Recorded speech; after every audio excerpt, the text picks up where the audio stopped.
Hello, good evening. You're live on GBC24 and GTV. It's time for News Hour. My name is Yoko Kaputre. And I am Micheline Taka. To help us with the sign language is Robert Frimpong Manson. The Brahafo Regional Police Command has seized 200 pieces of ammunition, 2 shotguns, 2 AK-47 assault rifles from 2 men and women. The 3 have been arraigned before court as police continue investigations into the case. In an interview with Radio Ghana, the Brahafo Regional Police Command officer Christopher Terrier said the AK-47 guns were found in the room of one of the suspects, who is a woman. We are following on the development closely and will keep you updated as and when necessary.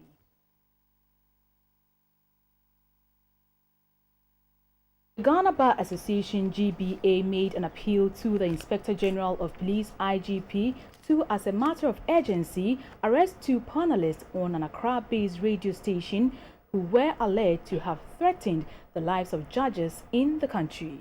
During a political current affairs program on the local language radio station, the 2 panelists reportedly made threats of harm and death against the judges. The Media Foundation for West Africa has commissioned a campaign language monitoring project to check intemperate language and conduct of politicians ahead of the 2016 elections. Earlier, we were joined on the phone by the Executive Director of the Media Foundation for West Africa, Mr. Suleiman Abraima, to tell us about their findings so far.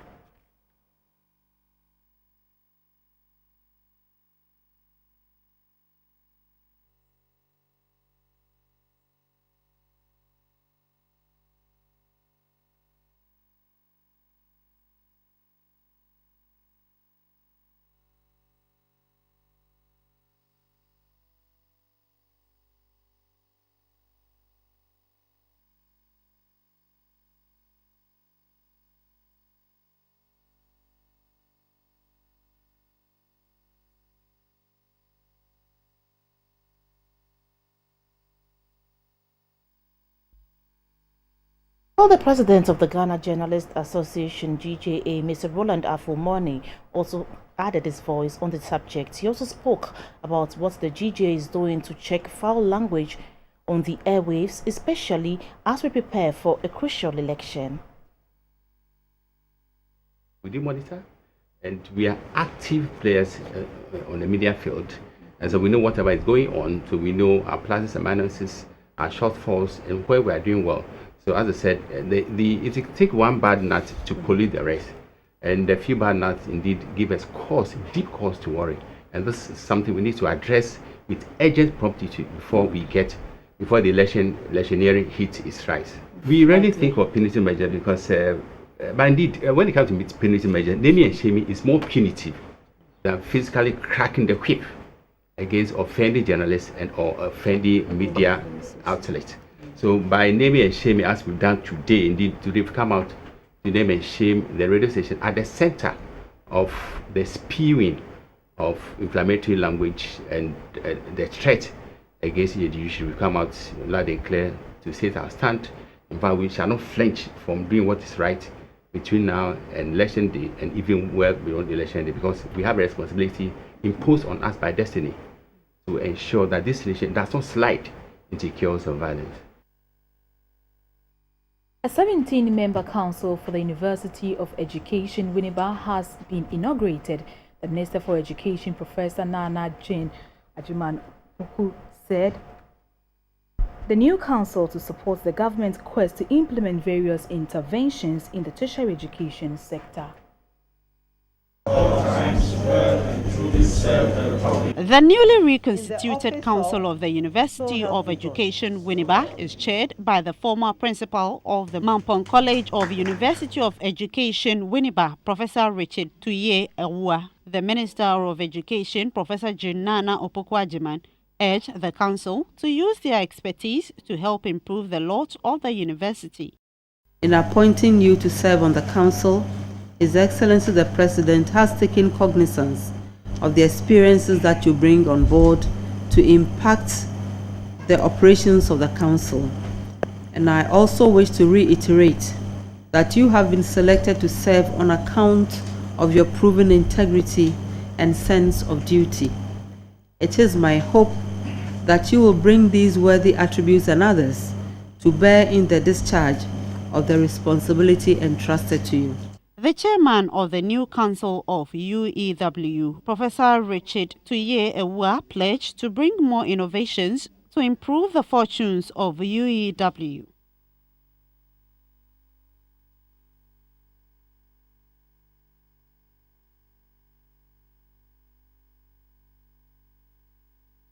Thanks for staying on. Back to our earlier story. Last week, the Ghana Bar Association GBA made an appeal to the Inspector General of Police IGP to, as a matter of urgency, arrest two panelists on an Accra-based radio station who were alleged to have threatened the lives of judges in the country. During a political current affairs program on the local language radio station, the two panelists reportedly made threats of harm and death against the judges. The Media Foundation for West Africa, MFWA, has commissioned a campaign language monitoring project to check intemperate language and conduct of politicians ahead of the 2016 election. Early on, we were joined on phone by the Executive Director of the Media Foundation for West Africa, Mr. Suleiman Abrahima, to tell us about their findings so far. Even though we are seeing some decrease in the number of incidents that we record, we still expect that we would see more, we would see less of the kinds of expressions that we are recording. Not only because those expressions are not good for the peace and stability of this country, but also because such expressions really do not contribute in any way towards enhancing the quality of our politics and the betterment of our governance. And I think that media organizations, particularly radio stations, because we are only monitoring radio at this stage, have a big role to play because they really determine whether or not they allow people to use certain kinds of expressions on their network. The media should be doing what media organizations around the world are set up to do, which is that they are supposed to be the ones setting the agenda. They are supposed to be the ones educating the public about what to do, what not to do, about the voting processes, and so on and so forth. And they are the ones who have to hold those seeking our mandate accountable by asking them the very critical question, looking at their backgrounds, what they have done before, and whether or not what they promised they would do matches what it is that their track record shows. And this is about both, those seeking to retain power and those groups that are also seeking to come to power. A four-wheel drive car knocked down a woman believed to be in her early 40s around Malam Junction this morning. The accident occurred when the woman was trying to cross the road in order to catch a commercial vehicle into her destination.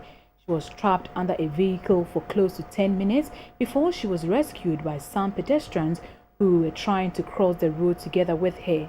She was later rushed to the Akawe Hospital, which served the Malam McCarthy Hill communities.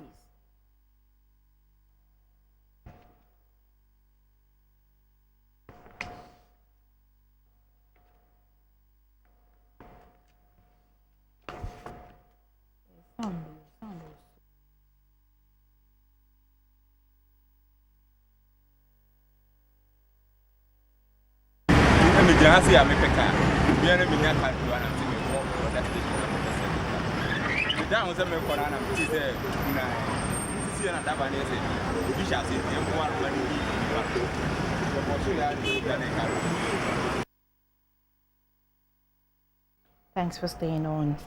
It is becoming common for some children in Accra to attend schools in areas far apart from their neighborhoods. Many of these children go through a difficult daily routine, getting up as early as 4 a.m. to prepare for school and come back home in the evening. Some cross major roads unaccompanied by adults in a country where many motorists have no regard for pedestrians and zebra crossings. In the following report, William Cote, a student journalist, looks at the daily life of a typical schoolboy in Accra, Bright Derry, who is in primary 3. Bright Derry, like some other children, usually wakes up as early as 4 a.m. to go to school and get back home at around 6 p.m. These children also run the risk of crossing roads unaccompanied by adults and could be knocked down by vehicles. Bright Derry is a primary 3 pupil who resides at Kasua, Old Barrier, and has to travel a long way to Kolebu each day to attend school. The mother believes the tiring routine largely accounts for Bright's poor performance in school. Bright has been repeated in class 3 for 2 years. The mom says she wakes him up at 3:30 a.m. to perform his house chores before leaving home for school at 4 a.m. So we ask, what are the factors that push parents or guardians to enroll their children in faraway schools? I would like to encourage and advise parents that they need not to send their wards to a faraway distance to seek education. Provided there is a community school, I encourage them to enroll their wards in schools that are closer to them.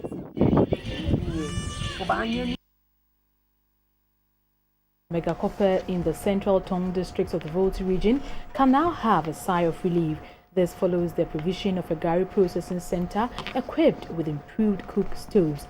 It is expected that the provision of the improved cook stove will go a long way to reduce the health risk associated with the traditional cook stove in processing Gari and also enhance their activities.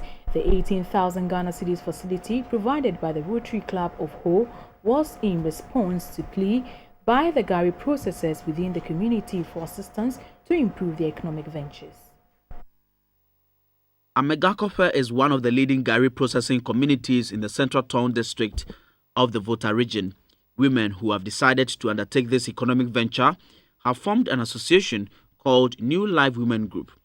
This is to enable them have a united front in soliciting for assistance to better their lots. A major concern for the members of the group was the health problem associated with the use of the traditional cook stove used in the processing of Gari. The provision of the 18,000 Ghana cedi roasting unit by the Rotary Club of Ho was in response to that call. The roasting unit was equipped with improved cook stoves. With this, the smoke emitting from the fire passes through a chimney, as compared to the traditional one where the women were exposed to direct fire and the smoke that comes from the firewood, which affect their eyesight and also exposes them to other health hazards. The new facility also increases their output as compared to the traditional cook stove. At a ceremony to hand over the facility, the president of the whole Rotary Club, Susanna Kujo, was hopeful that the facility will be well managed to improve the economic fortunes of the women.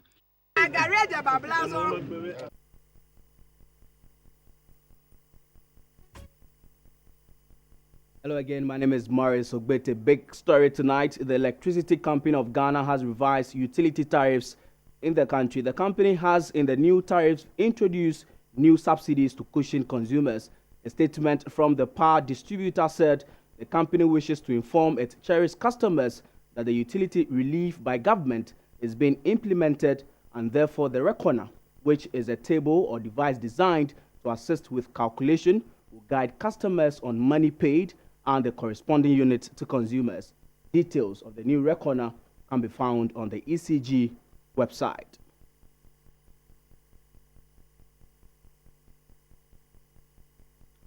Still in business, Total Ghana has relaunched its Total Business Card in Accra. The card, known as Business to Customer, could be used by fleet owners, taxi drivers, individuals and transport unions and the entire family. The user of the card can access products and services at any Total service station in his or her neighborhood. The card was introduced in Ghana by the company 18 years ago, purposely for corporate use. The relaunch this time aims at reaching everybody in the transport industry to patronize the company's products at any Total service station without using cash. The card, which has an electronic chip and pin system, provides the user a safe, simple and smart way of controlling and monitoring fuel consumption, and also make payment for all purchases at all Total service stations. To use the card at the Total service station, a customer must introduce himself to the attendant as a total card holder. The Minister for Transport, Mr. Fifi Kwete, said the introduction of the card will help road transport users to budget for monthly purchases of petroleum products. We are particularly pleased to notify with Total Ghana because of the laudable work done to support safety on our roads via the yearly Safety Cube initiative, driven to educate young school children about road safety in Ghana. Yesterday, it was a fuel card which could be used by fleet owners and big businesses. Today, an entire family, transport unions and small businesses, just to name these few, all have access to these products and other services at any Total service station in their neighborhood. The Managing Director of Total Petroleum Ghana, Mr. Olivia Van Perry, says the card will help customers to transact business at Total service stations nationwide. As a company that listens closely to the needs of their customer, we were having a lot of requests from individual customers, what we call our B2C customer, to also be able to have access to the fuel card. So we decided to expand the same convenience that we have given to our fleet customer to the individual. The Sales and Marketing Manager of Total Petroleum Ghana, Mrs. Adesua Adewale, explained how the card could be used. The B2C Total card has a chip and pin and makes it impossible to duplicate. It makes it very secure. If you look at the icons that we have enumerated here, I have what I call the 3 S's that I like to use to explain the card to you in a bit more detail. The first S stands for it being simple. The card is very simple to use. It's very effective for fuel consumption and can also be used to shop at a bonjour shop, also for getting Total wash, Total services at all our stations countrywide. It's very quick and convenient to use, and for every top-up that you make, you get an instant bonus on the card. If a customer enters an incorrect PIN code twice, he or she must prompt the attendant to cancel the process. A third attempt will mean that the PIN code will be blocked. There is a dominance of foreign garments over locally manufactured ones in the country. This is a concern expressed by local Ghanaian garment manufacturers. They say that available contracts are given to foreign garment manufacturers with the excuse that local garment makers lack the capacity to produce. The garment and textile industry, which once employed about 25,000 workers, now employs less than 4,000. With no help in sight, this number, according to players, is set to see further reduction. High taxes, uncompetitive interest rates, and the dominance of the market by foreign companies are accountable for the woes of the industry. At the 2016 West Africa Nobles Forum in Accra, the chief executive of Anoa Afrique, one of the few surviving Ghanaian garment producers in the Free Zones Enclave, expressed worry about the dominance of foreign companies in the industry. There's a lot of challenge we are facing, especially with the contract, that is the quantity that Ghanaians receive, because every company or every industry want to send it to outside, because number one, they don't believe in our quality and also capacity to produce more, which we have it here. Vice Chancellor of Wisconsin University and board chair of the West Africa Nobles Forum, Dr. Paul Fing, attributed the struggles of most Ghanaian businesses to the multiplicity of taxes, high interest rates, and rising inflation. From late Dr. Kwame Nkrumah time out to the present, all governments, they always talk about supporting entrepreneurs, supporting private partnership. But do you find that? Do we find that? They speak with words, but action is zero. The West African Nobles Forum is an assembly of eminent West Africans with vast experience in their chosen fields of endeavor, who meet periodically to deliberate and prefer solutions to the many problems confronting the sub-region. This year's gathering saw the induction of new nobles and the launch of the Nobles Club 100.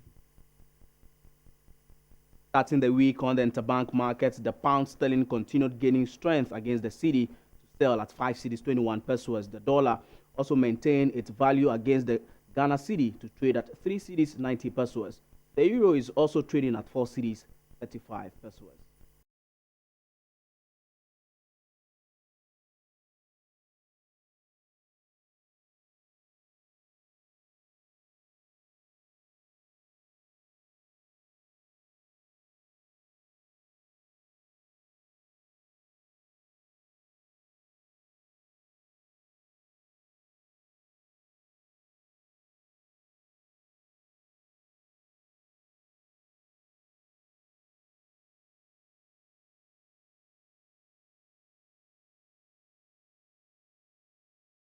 We also bring you latest price of gold, cocoa, and oil on the international commodities market.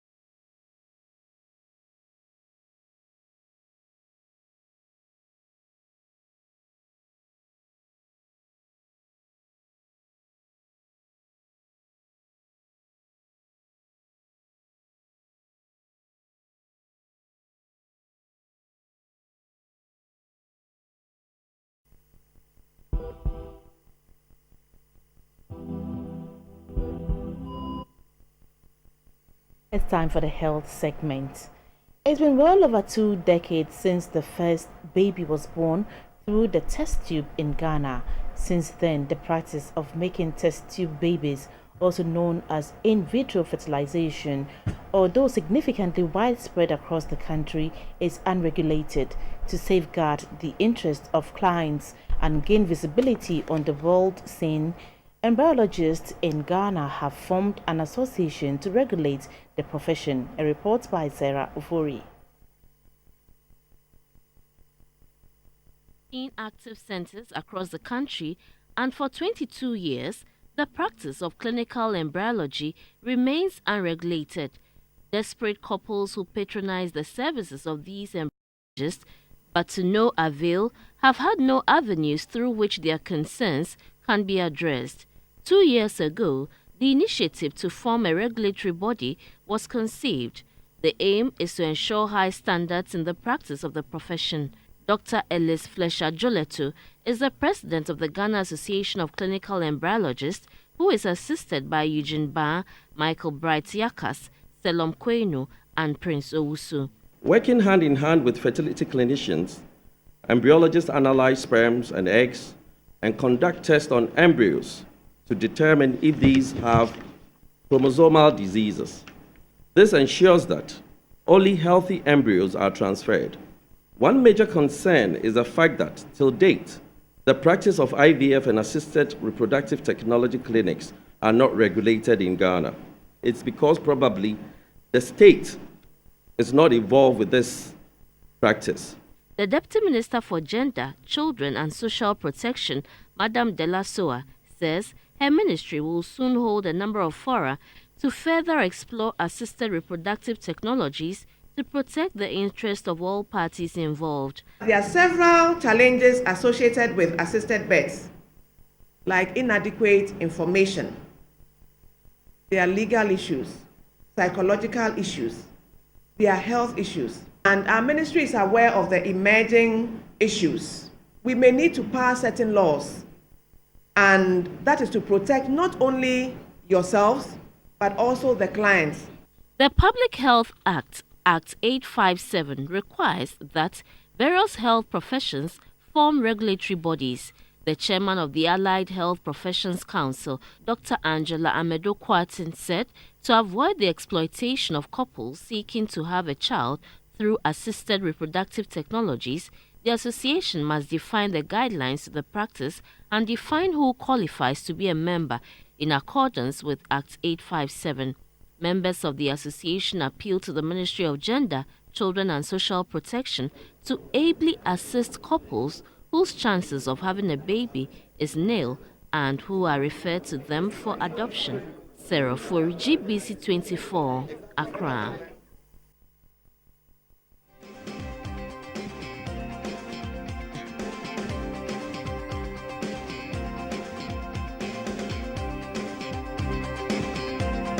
Welcome back. Police in Zimbabwe's capital Harare have used tear gas and water cannons to break up a protest by minibus drivers. The unrest began when drivers erected barricades in a protest against harassment and roadblocks by police demanding bribes. When security force stepped in, some local residents joined the protesters and threw stones at police. Some demonstrators are reported to have been beaten up. 30 people have been arrested. Zimbabwe has become increasingly volatile in recent weeks with frequent protests against economic hardship and alleged government corruption. Police say they have reduced the number of roadblocks following complaints. The economy has struggled since a government program seized most white-owned farms in 2000, causing exports to tumble.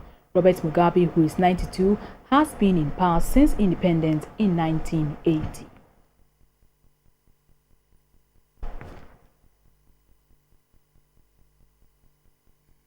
Nigeria's army says its soldiers have averted a suicide bomb attack. In a statement, it says that 3 female Boko Haram militants were trying to attack internally displaced people as they were collecting water at a borehole near a town in Borno State, northeast Nigeria. Soldiers shot 2 dead, and the army says that 2 civilians were injured when the suicide bombs went off. Reports say the 3rd attacker did manage to go further along the road and blew herself up, but the statement does not reveal if anyone was injured.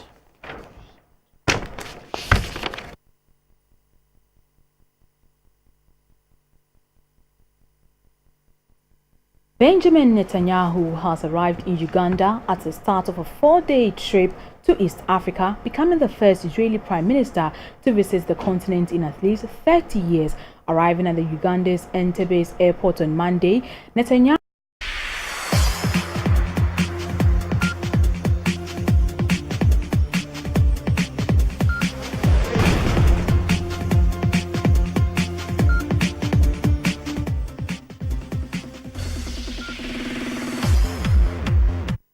Evening, let's update ourselves from happenings.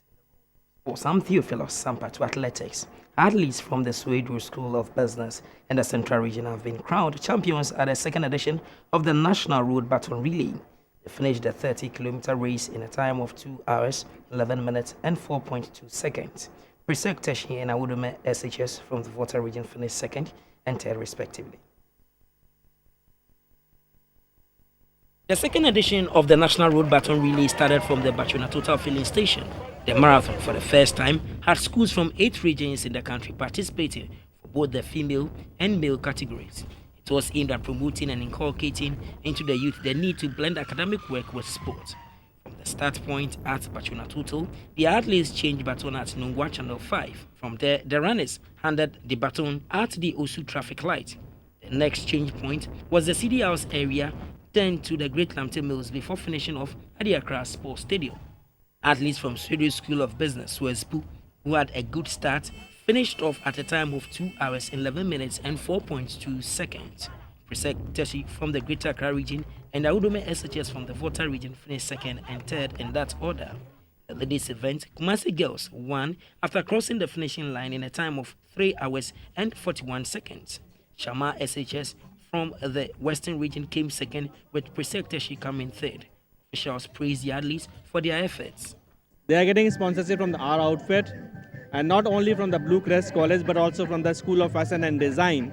So let's say the girls who were the participant, they want to come and do graphic design or fashion design, they can go to our School of Fashion and Design also. We are really appreciating the participants and the schools who has come from nationwide and participated in this program. Bitter Top Chocolate has a lot of energy, so we want to encourage athletes to patronize our products, and after a long run like this, they need one to revitalize and shaking up their energy back again. Prizes ranging from medals and trophies to certificates and souvenirs from sponsors were presented to the athletes. The ultimate winners, Kumasi Girls and Sweden School of Business, will get a full scholarship from the Blue Crest University College. The national deaf football team, the Black Wonders, are winners of the 6th edition of the West Africa Deaf Football Tournament. Ghana beat Togo in the grand finale by a goal to nil. It took away a cash prize of $2,000, a trophy, and gold medals. The 6th edition of the West Africa Deaf Football Tournament took place at the Barbarian Sports Stadium in Kumasi. The 5-day event had 4 countries, namely Togo, Benin, Mali, and host Ghana, competing out of an expected 10 countries. Due to this, the format of the competition was changed to an all-play-all affair. The final match, Ghana, the defending champions, clashed with last year's losing finalist Togo. The action-packed encounter saw the Black Wonders in the red jersey missing a penalty. They again were awarded another penalty which they scored.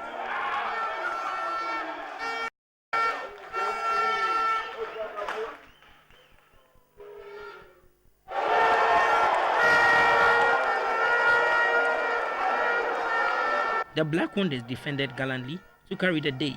Togo, after the game, were ranked 4th. They received $1,000. Niger came 3rd and also had bronze medal and $1,000. Mali were ranked 2nd and had $1,500 with the silver medals. The champions, the Black Wonders, took away $2,000, gold medals, and a giant trophy at stake. The president of the West Africa Deaf Sports Union, Mr. Amuda Ibrahim, thanked ECOWAS for their support. The chairman of the local organizing committee, Mr. Joshua Mensah, was unhappy at the little attention paid to the competition. The feat means Ghana successfully defended the trophy she won at the 5th edition held in Togo. The next host and date for the competition will be communicated later. Still staying with football, Hazakah's ladies recorded their biggest win in the round of 32 games of the FA Cup competition. The women's top flight champions thrashed Storm Academy by 10 goals to nil to make it to the next stage of the competition. Here are results of other matches played. Holy Royals 1, Anglo Ladies 2, Celebrants 1, Beyond Ladies 0, Hazakah's 10, Storm Academy Ladies 0, Supreme Ladies 1, Ampem Dakwa 7, Equation Ladies 1, Bafana Ladies 0, Ladies Strikers 0, Police Ladies 1, Samira Ladies 1 by 5 goals to 4 on penalties, Fabulous Ladies 9, Northern Ladies 0, Prison Ladies 7, Kintamfo Falls Ladies 1, Soccer Intellectuals 3, Halifax 0, Kumasi Academy 1, Kumasi Academy 0, Ashtown 1, and Combined Forces 0, Valued Girls 1, Lepo Ladies 4, Baga Ladies 0.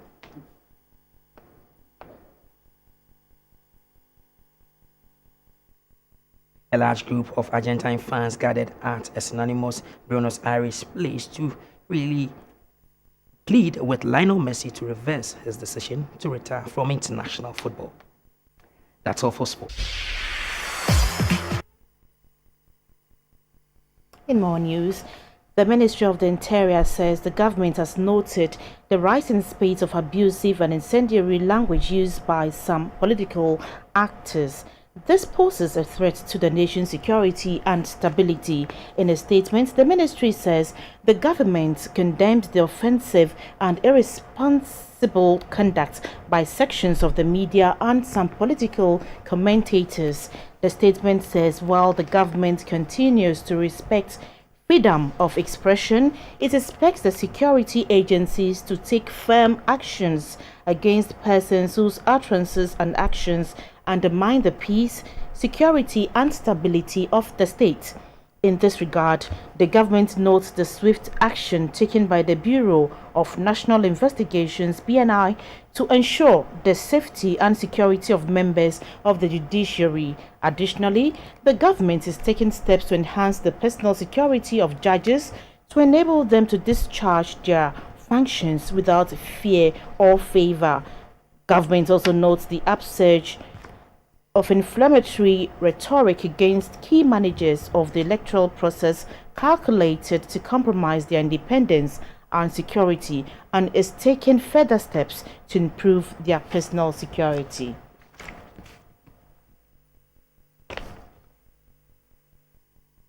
The wife of the Vice President, Mrs. Matilda Imsa Arthur, has rewarded the hard work of children from 3 orphanages and institutions concerned with the welfare of girls for their outstanding performances in a recent concert dubbed Breaking the Myth held in Accra. The packages, which came in the form of cash and checks, were generated from the concert.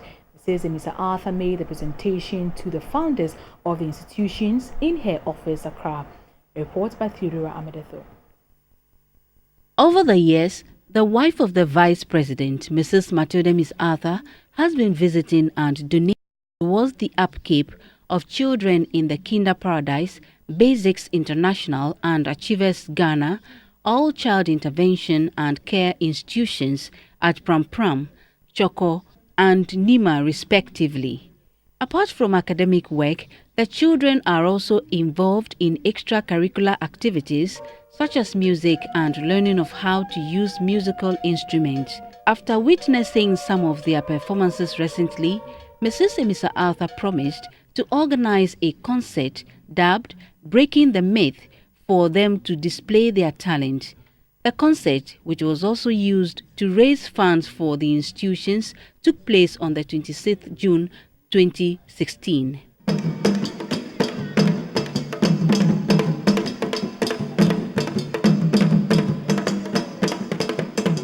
A few days after the concert, Mrs. Emisa Arthur presented the checks and cash to the founders of the institutions. Wow.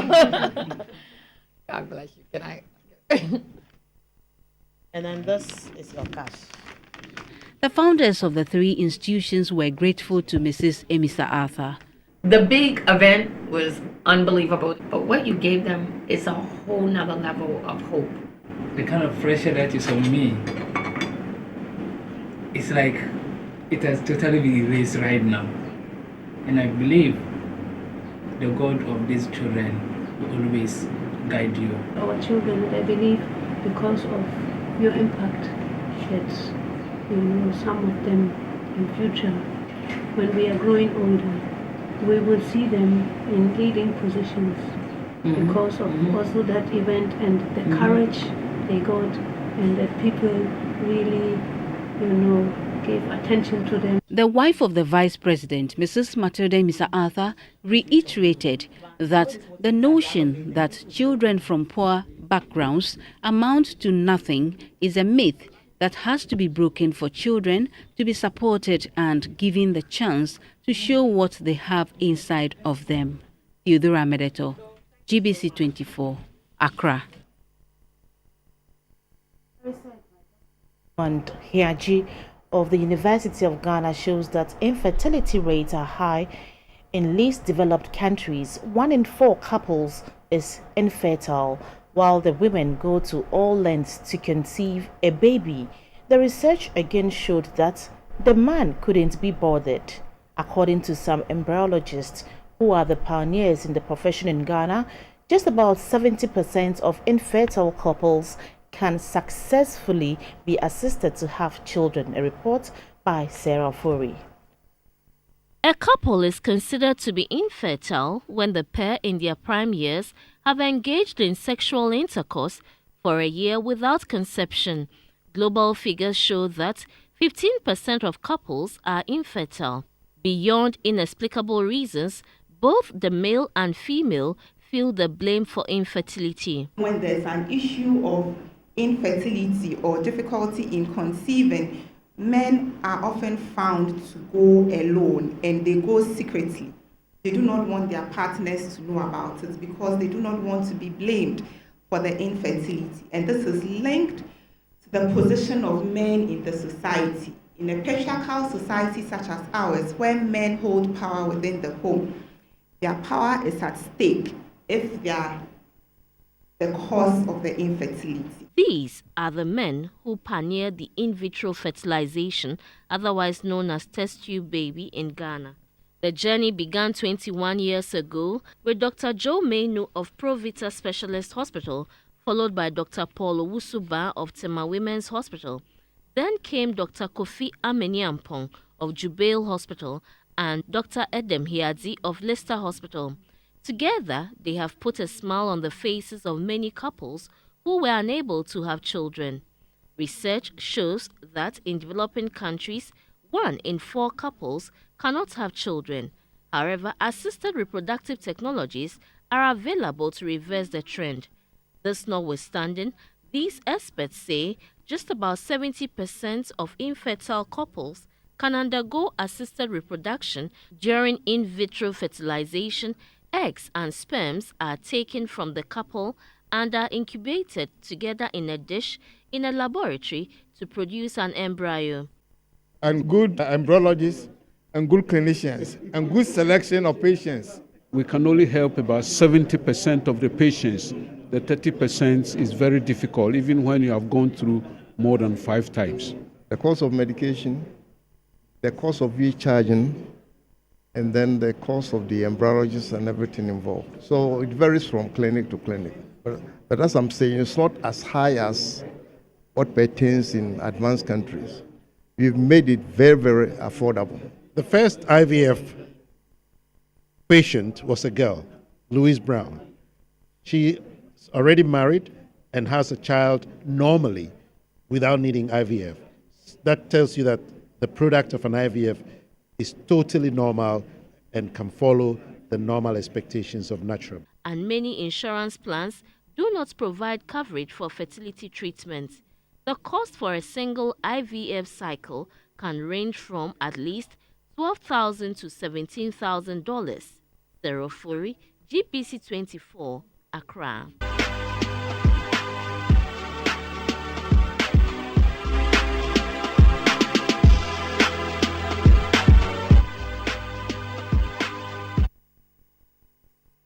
Budding artist Aya Nkwam has shared his thoughts on the content of music that has filled the airwaves these days. He has also released a video for his new song titled IDKY, I Don't Know You. He was a guest on our show this segment.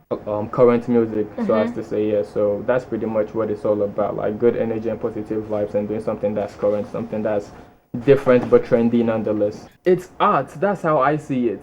Like, art is supposed to be in your face. You're not supposed to have authority over art. To me, that's what it is. And you might be like, okay, you're not supposed to say this, but that's your opinion. The artist is at liberty to do what he wants to do.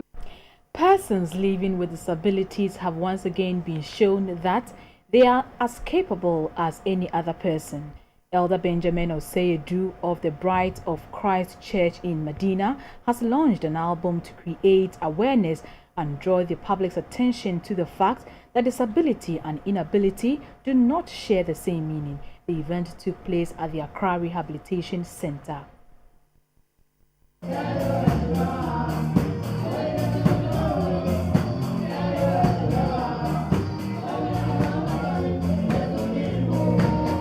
Persons living with disabilities told the show on the day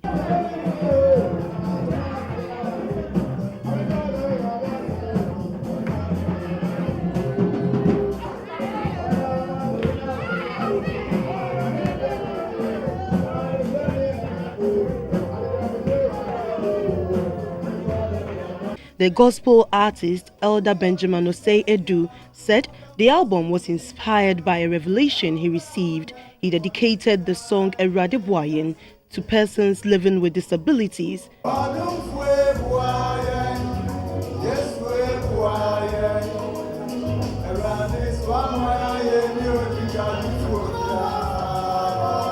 The manager of the Accra Rehabilitation Center, Mr. Stephen Dombo, encouraged the public not to neglect members of their families living with disabilities.